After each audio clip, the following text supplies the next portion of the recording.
கிடைக்கப்பட்ட இந்த வாய்ப்பை நீ மிஸ் பண்ணிடக்கூடாது. உனக்கு கிடைக்கப்பட்ட இந்த மேன்மையை நீ மிஸ் பண்ணிடக்கூடாது. தூதர்கள் தேவனுடைய பிள்ளைகளாகிய சபையில் இருக்கிற மக்களை பார்க்கும்போது ரொம்ப ஆச்சரியமாக பார்ப்பாங்க. உங்களுக்கு இந்த பெரிய பாக்கியம் கிடைச்சிருக்கேன்னு. தூதர்கள் எப்பயுமே ஆண்டவர்கிட்ட கேட்பாங்களா, இந்த சுவிசேஷத்தை சொல்கிற வேலையை எங்களுக்கு கொடுங்கன்னு. ஆனால் ஆண்டவர் அதையும் கொடுக்கல.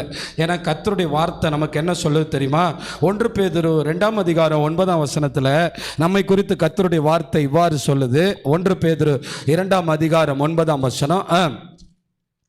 நீங்களோ உங்களை அந்தகாரத்தினின்று நம்முடைய ஆச்சரியமான ஒளியின் இடத்திற்கு வர வளைத்தருடைய புண்ணியங்களை அறிவிக்கும்படிக்கு தெரிந்து கொள்ளப்பட்ட சந்ததியாயும் ராஜரீகமான ஆசாரிய கூட்டமாயும் பரிசுத்த ஜாதியாயும் அவருக்கு சொந்தமான ஜனமாயும் இருக்கிறீர்கள்.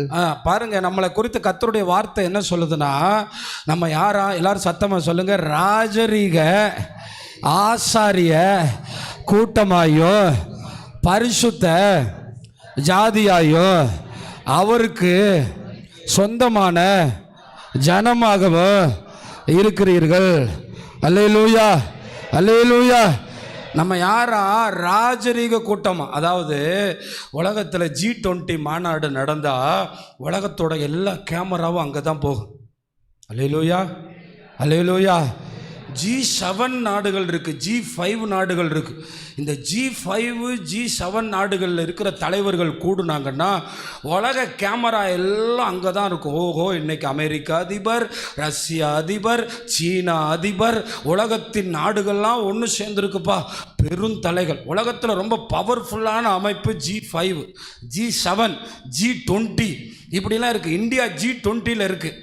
G20 நாடுகளோட தலைவர்கள்னால் உலகத்தில் 20 பெரும் நாடுகளுடைய தலைவர்கள் கூடி இருக்காங்க.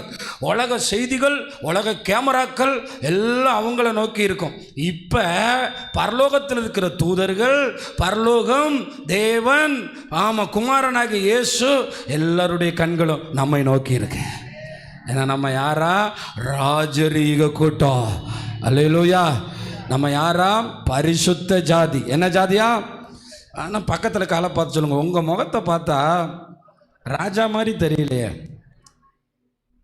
பேர் தான் ராஜா, ஆளை பார்த்தா கூஜா, செத்த போன மாதிரியே உட்காந்துருப்போம் நம்ம எல்லோரும். பார்த்தீங்கன்னா அப்படி இருக்கக்கூடாது. எப்போ பார்த்தாலும் ஒன்று மட்டும்தான். வெளிப்படுத்தல் 1:6 என்ன சொல்லுது தெரியுமா? என்ன ஒன்று சொல்லுது? வெளிப்படுத்தல் 1:6 வாசிங்க. நம்மிடத்தில் அன்பு கூர்ந்து தமது இரத்தத்தினாலே நம்முடைய பாவங்களார நம்மை கழுவி நம்முடைய பிதாவாகிய தேவனுக்கு முன்பாக நம்ம என்னவா மாத்திருக்காரா? ராஜாக்களோ. சத்தமா சொல்லுங்க. ராஜாக்களோ ஆசாரியர்களோ ஆக்கின அவருக்கு மகிமையோ வல்லமையோ என்றென்றைக்கோ உண்டாயிருப்பதாக. சொல்லும்போது கூட ராஜா மாதிரி சொல்ல மாட்டீங்க. அல்லேலூயா. இதில் ஆண்டவருடைய வசனத்தை கவனிங்களேன். ராஜாவை ஆக்கிட்டேன்னு தான் சொல்லுவார், இனிமேல் ஆக்க போகிறேன்னு சொல்ல மாட்டார். எபேசியரில் பார்த்தீங்கன்னா 2ஆம் அதிகாரத்தில் உன்னதங்களில் உட்கார வச்சிருக்காருன்னு சொல்லுவார். உட்கார வச்சுட்டேன்னு சொல்கிறாரு.